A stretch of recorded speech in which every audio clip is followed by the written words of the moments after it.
Hello everyone, welcome back to my another blog. তোমরা কেমন আছো? আশা করি সবাই ভালো আছো। আমিও খুব ভালো আছি। আবারও চলে এসেছি নতুন একটা ভিডিও নিয়ে। তো চলো, কি ভিডিও তোমরা আশা করি বুঝতে পেরে গেছো। তো ভিডিওটা দেখতে থাকো লাস্ট অবধি। কি বেরোয় পার্সেলটা খুবই খারাপ এসছে। তো দেখতে থাকো কেমন, জানি না। তো যাই হোক, বাড়িতে তো একটা আছেই মিক্সি, কিন্তু এখানে আমাদের ছিল না, যে কারণে আমরা একটা অর্ডার করে নিলাম যাতে চিকেন মাটন ভালো করে খেতে পারি। তাই কারণে, যদিও আমি মাটন খাই না, চিকেনই খাই।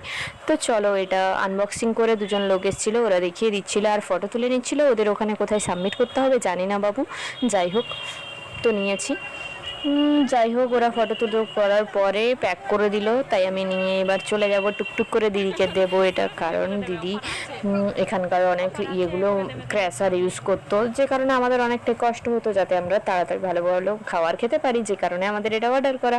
তো আমরা তো রেস্টুরেন্টের খাবার খুব ভালোবাসি, তাই আমরা রেস্টুরেন্টের খাবারও খুব বানাতে পারবো, যে কারণে আমি এটা নিয়ে চলে যাচ্ছিলাম দিদিকে দিতে।